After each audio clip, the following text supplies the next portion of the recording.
Hello friends, आज के इस वीडियो में हम डिस्कस करेंगे सेक्शन फार्मूला। ठीक है, देखो मैंने आपको जो डिस्टेंस फार्मूला है उसको याद करने का एक बहुत ही शानदार तरीका बताया था जिससे आपको वो हमेशा के लिए याद हो जाएगा। ठीक है, ऐसा नहीं है कि मैंने आपको उसमें ये बोला कि आप फार्मूले को रट लो, रटने का कोई काम नहीं बच्चों। इसी तरह मैं आपको सेक्शन फार्मूला सिखाऊंगा जो कि बहुत ही इंपॉर्टेंट है, क्वेश्चन 100% इसमें आता ही है।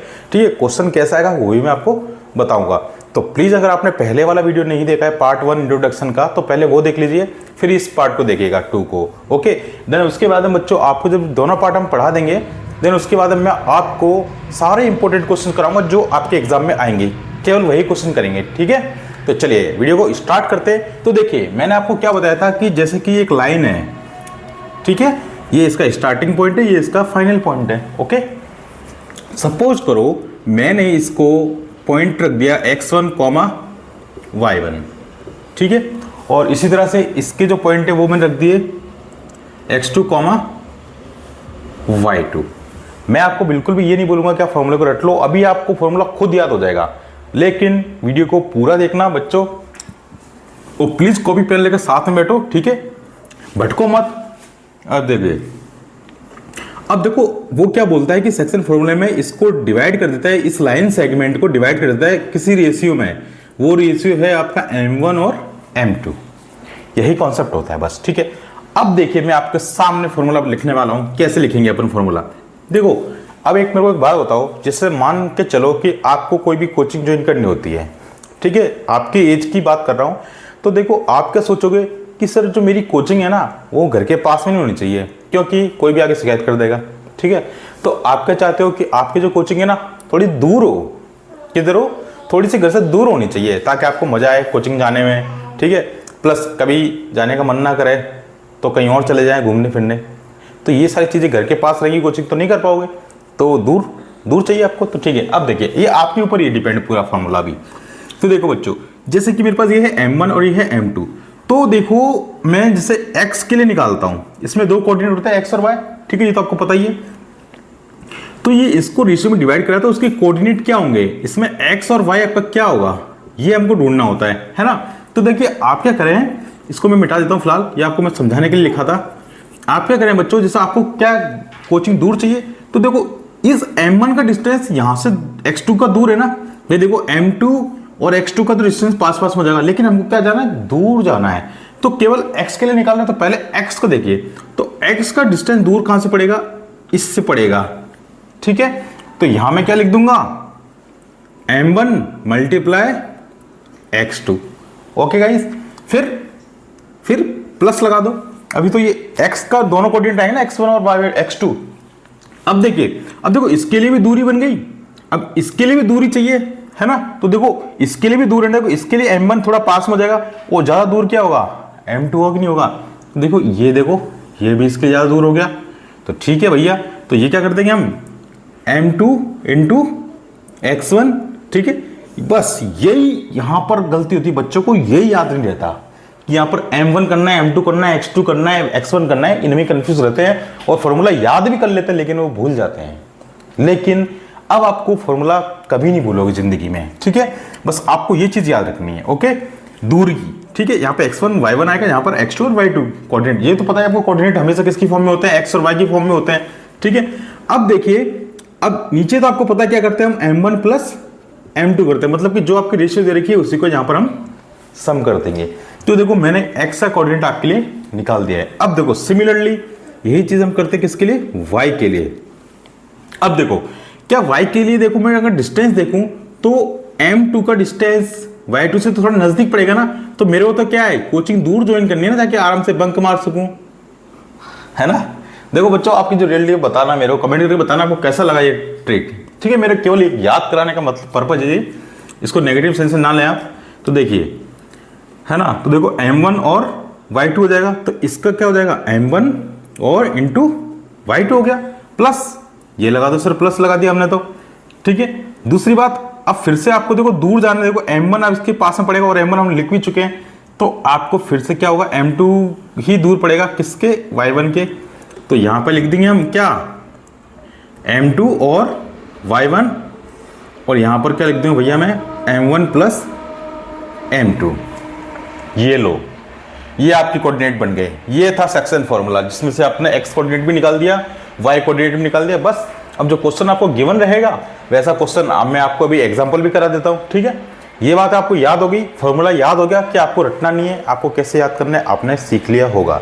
आपको कैसा लगा फॉर्मूला कमेंट करके जरूर बताइए, और अपने जितने भी फ्रेंड्स हैं जो कि कंपार्टमेंट आई या फिर जो भी रेगुलर बच्चे हैं उनको लाइए और उनको देखिए कि कैसे पढ़ा जाता है। पढ़ाने का तरीका अलग अलग होता है बच्चों, तो आपको हर चीज़ को दिमाग में लोड नहीं लेना है, आपको आराम चीज़ों को समझना है चीज़ों को, ठीक है। अब ये चीज़ मैं कैसे बता पा रहा हूँ, क्योंकि मेरे को कई सालों का एक्सपीरियंस, 7 से 8 साल से टीचिंग कर रहा हूँ मैं।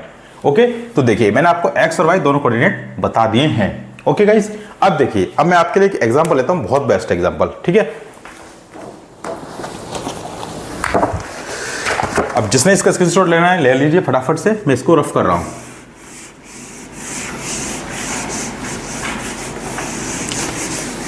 और जो चीज मैं यहां पर कराऊंगा बच्चों बहुत ही इंपॉर्टेंट चीज होंगी, सारी से की सारी, क्योंकि आपके पास टाइम भी कम है तो मेरे को इंपॉर्टेंट चीजें करानी होंगी, ठीक है। ये देखिए मैं आपको एग्जांपल जो ले रहा हूं, मैं इस बुक से ले रहा हूं। कौन सी बुक है ये बुक है भैया एजुकार्ड की बुक है, ठीक है। मैं एजुकार्ड की बुक से आपको प्रैक्टिस करवाऊंगा, ठीक है। और ये जो इंपॉर्टेंट क्वेश्चन है ये एग्जाम में आ रखा है, ठीक है। तो देखिए इसमें क्या बोला है हमसे क्वेश्चन में कि आपके दो कोऑर्डिनेट हैं, यहां पर है एक तो है भैया 4 - 3 और एक है आपका 8, 5। और इसको जो डिवाइड किया गया है बच्चों, वो डिवाइड किया गया है 3:1 में। मतलब कि समझ जाओ कि 3:1 क्या, ये तो है आपका M1 और ये क्या डिनोट करता है आपका M2, ठीक है। ये तो चीज हो गई। अब देखिए, तो देखो बच्चों इस बुक को आप जरूर खरीद लें, क्योंकि इससे आपकी प्रैक्टिस बहुत ही अच्छी हो जाएगी। डिस्क्रिप्शन के अंदर मैं इसका लिंक दे दूंगा, डायरेक्ट आप वहां से जाके इसको डायरेक्ट परचेस कर सकते हैं। आपको बहुत अच्छा रेस्पॉन्स मिलेगा इस बुक से, क्योंकि देखो अभी आपको पता है कॉम्पिटिटिव बेस्ड क्वेश्चन आने, लेकिन उसके लिए क्या होगा, प्रैक्टिस तो करनी पड़ेगी ना मेरे भाई। तो प्रैक्टिस आपकी भाई देखो एनसीईआरटी तो करनी है ही, लेकिन प्रैक्टिस के लिए जो आपके कॉम्पिटेंसी बेस्ड क्वेश्चन आएंगे उसके लिए तो ये भैया ये इंपॉर्टेंट है, ये आपको करना ही पड़ेगा, अन्यथा आप कॉम्पिटेंसी बेस्ड वाले क्वेश्चन को नहीं कर पाएंगे। और प्लीज जो कॉन्सेप्ट सिखा रहा हूँ उसको बहुत ध्यान से समझिएगा। ओके गाइज, तो ये बुक मैंने आपको बता दी है ना, सैंपल पेपर है इसका। अब देखिए मैंने आपसे क्या कहा बच्चों कि ये जो है हमें कैसे कंसिडर करने हैं कि ये क्या है, एक M1 है और एक M2 है। ओके, तो देखिए एक आपकी उसके लिए लिख देता हूं मैं, ये है M1 और ये है M2, ठीक है। अब देखो फॉर्मूला हमेशा ध्यान रखना कि जब भी आप किसी क्वेश्चन का सॉल्यूशन लिखो तो आपको अगर उसमें फॉर्मूला यूज हो रहा है तो फॉर्मूला आपको जरूर लिखना है, ठीक है। अब जैसे देखो मेरे को तो फॉर्मूला याद है ना, और आपको भी प्रैक्टिस से याद हो जाएगा, मैंने आपको जैसे बताया। अब देखिए एक्स के जो कोऑर्डिनेट होते हैं बच्चे मैं बता देता हूँ। एक्स का कोऑर्डिनेट जो होता है वो ये होता है, क्या होता है भैया, M1 x2 plus M2 x1 upon M1 plus M2, ठीक है। अब देखिए अब मैं इसका सॉल्यूशन करता हूं। अब देखो भैया मैंने क्या कहा आपसे, ये है हमारा x2, ये है y2, ये है हमारा x1, ये है y1। ये तो भैया आपको पता ही है ना, मैं आपको एक एक बिल्कुल बेसिक समझा रहा हूं, आपको कॉन्सेप्ट को पूरा ढंग से समझ लीजिए बस एक बार। ये तो भैया हमारा क्या हो जाएगा, ये हमारा हो जाएगा x1 और ये क्या हो जाएगा भैया y1, ठीक है। ओके चलिए इसी तरह से मैं इसको भी बता देता हूँ, आपको डिनोट कर देता हूँ ताकि कोई कंफ्यूजन ना रहे आपको, x2, y2। ओके गाइस, बिल्कुल बताना जरूर यार कमेंट करके मैं आपको पढ़ा रहा हूँ तो कैसा लग रहा है आपको, कैसा एक्सपीरियंस फील कर रहे हो मेरे साथ। देखिए अब मुझे क्या करना है भैया, दूर जाना है। जब मेरे को दूर जाना है तो ये देखो 3 का डिस्टेंस, भाई 1 का डिस्टेंस तो पास में रहेगा 8 के लिए, तो मेरे को x के लिए निकालना, तो x कौन सा होता है, फर्स्ट वाले होते हैं दोनों, और y कौन सा होगा, सेकंड वाले। तो देखिए इसको मैं इधर करूंगा तो देखो 3 आपका है, 3 दूर पे पड़ेगा तो 3 × 8 कर लूंगा, तो 3 × 8 कर लिया, प्लस लगा देंगे सर, प्लस लगा दिया बिल्कुल। अब इसका डिस्टेंस आप कहाँ से करोगे भाई, इसका डिस्टेंस यहाँ से दूर है 4 के पास, तो यहाँ में क्या लिख दूंगा 1 × 4।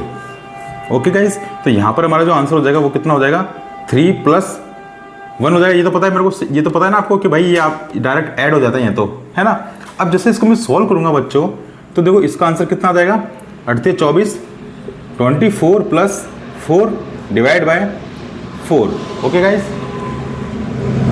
ठीक है। तो देखिए ये हो जाएगा 28 डिवाइड बाय 4, फिर इसको कट्टा कर लेंगे कितनी बार, 2 बार, और ठीक है 7 बार कट जाएगा यार सीधी बार, ठीक है। तो इसका आंसर आ जाएगा 7। ओके गाइज, तो x का तो कोऑर्डिनेट हमने निकाल दिया 7। अब इसी तरह बच्चों मैं आपको y का निकालने सिखाता हूँ, ठीक है। अब देखिए y के लिए अगर हम करेंगे तो बच्चों तो मेरे को पता है m1 और y2 प्लस m2 और y1, और यहाँ पे आएगा m1 प्लस m2, ठीक है। ओके गाइस, अब देखो अब y के लिए करते हैं। तो देखिए सबसे पहले हमको दूरी कहाँ से पड़ेगी भैया, दूरी तो हमको यहीं की पड़ेगी ना। तो देखो मैं क्या करूँगा, 3 को मल्टीप्लाई करूँगा सबसे पहले 5 से। तो देखो 3 मल्टीप्लाई बाय 5 प्लस ये प्लस लगा दिया सर, ठीक है।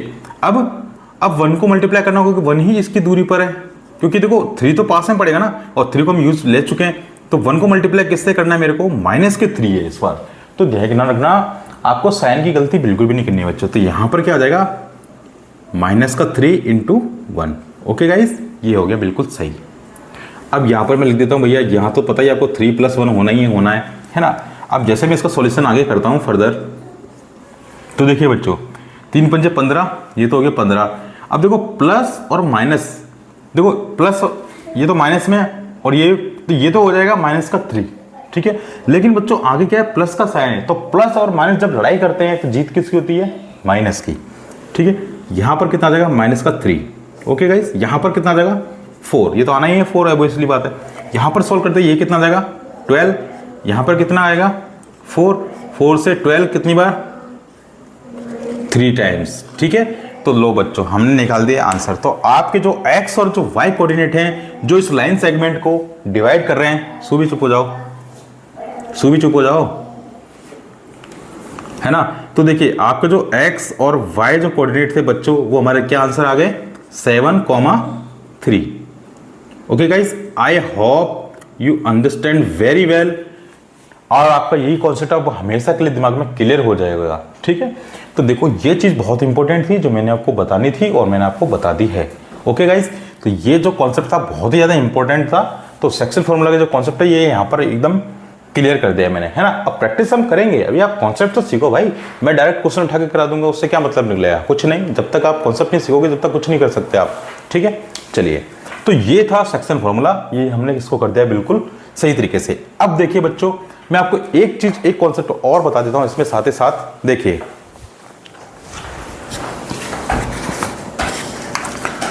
इसको मैं रफ कर रहा हूं, स्क्रीनशॉट ले लेना।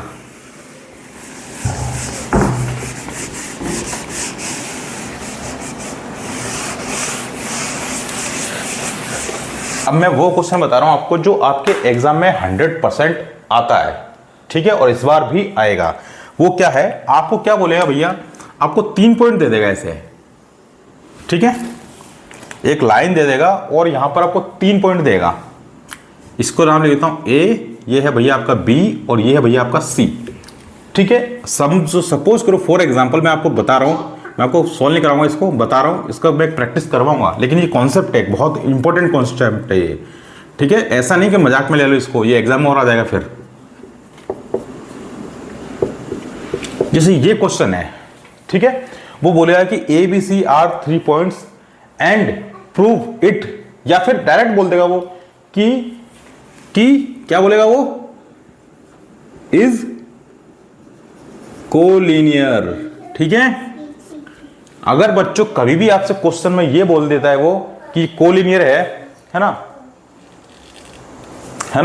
अगर आपसे कभी भी ये बोल देता है कि बच्चों कोलिनियर है, कोलिनियर का मतलब होता है बच्चों कि आपका इससे और इसका आपका क्या करना पड़ेगा, डिस्टेंस फॉर्मूला यूज करना पड़ेगा। डिस्टेंस फॉर्मूला कैसे यूज करना है, कैसे आपको याद कराया था मैंने कल, वो आप वीडियो में देख लेना। तो देखो आपका कोलिनियर का मतलब होता है बच्चों कि इसका और इसका डिस्टेंस निकालो पहले तो, ए और बी का, है ना। और डिस्टेंस मैंने बताया था ना, जब आपसे ए और बी का डिस्टेंस निकालने का मतलब इसका क्या होता है, बी माइनस ए करना होता है, ठीक है। तो पहले आप ए बी का डिस्टेंस निकालेंगे, फिर बी सी का डिस्टेंस निकालेंगे, तो बी सी का डिस्टेंस निकालोगे, है ना, तो सी माइनस बी हो जाएगा, और फिर आप क्या निकालोगे, ए सी का, ठीक है, सी ए का, सी ए का डिस्टेंस निकालोगे तो मतलब कि ए माइनस सी हो जाएगा। ओके, अब देखो कोलिनियर का मतलब ये होता है कि इनकी जो डिस्टेंस है ना, इसका डिस्टेंस जैसे मान सपोज करो इसका 2 आया तो इसका भी 2 आएगा, इसका भी 2 आएगा, मतलब कोलिनियर का मतलब सारे सेम आने चाहिए आपके आंसर, ठीक है। तो आपको कुछ नहीं कि दिमाग लगाना अपना, केवल डिस्टेंस फॉर्मूला लगाना है। अगर वो सेम आते हैं आंसर, 2 2 2 2 आ रहा है तीनों के अंदर, डिस्टेंस के अंदर, तो वो कोलिनियर है। और अगर वो सेम नहीं आ रहा है तो वो क्या है बच्चों, नॉन कोलिनियर। ठीक है, वो क्या होगी चीज, वो आपकी होगी जाएगी नॉन कॉलिनियर। ठीक है, तो आपको केवल वहां पे लिख देना है कि सर ये कॉलिनियर है, ये नॉन कॉलिनियर है। अगर आपसे बोले एग्जाम में कॉलिनियर है तो इसका मतलब ये नहीं समझना कि भैया आप क्या करें इसमें, अब क्या पहाड़ आ गया, तो आप कुछ नहीं करना, वहां पर डिस्टेंस फॉर्मूला ही लगाना है क्वेश्चन के अंदर। ठीक है, ओके। तो चलिए ये वाला कॉन्सेप्ट तो जो था बच्चों मैंने आपको क्लियर कर दिया। जैसे कि यहाँ पर सपोज कर दो, यहाँ पे 5 है, यहाँ पे 6 5 है, यहाँ पे 4 है, यहाँ 5 है और यहाँ पर 7 आ गया इसका आंसर। ठीक है, तो देखो सारे क्या है, अनइक्वल है। अनइक्वल है मतलब क्या है, नॉन कॉलिनियर हो जाएंगे, है ना। तो देखो बच्चों ये जो कॉन्सेप्ट था मैंने आपको पूरा क्लियर करवा दिया है। अब कल से हम क्वेश्चन की प्रैक्टिस करेंगे और आपको सारे A to Z में आपको पहले कॉन्सेप्ट सिखाऊंगा, है ना। उसके बाद में जो इंपॉर्टेंट कॉन्सेप्ट हैं, 3-4 क्वेश्चन इंपॉर्टेंट हैं जो कि आपके एग्जाम में, बोर्ड एग्जाम में 100% आएंगे। तो प्लीज वीडियो को लाइक कर देना और चैनल को सब्सक्राइब कर लेना। प्लीज अपने फ्रेंड्स के साथ शेयर कर दीजिए ताकि उनका भी भला हो जाए। ठीक है, मैं यहाँ पर कोई भी पेड कोर्स नहीं चला रहा हूँ, चाहता तो मैं पेड कोर्स भी लॉन्च कर सकता था, लेकिन मुझे बच्चों का साथ देना है। ठीक है, तो प्लीज आप भी मेरा साथ दीजिए, अपने फ्रेंड्स को यहाँ पर लाइए, उनको भी बताइए कि भाई यहाँ पर फ्री में पढ़ाया जा रहा है, वो भी एकदम 100% जेन्युइन कंटेंट के साथ। ठीक है, तो फिर मिलते वीडियो में।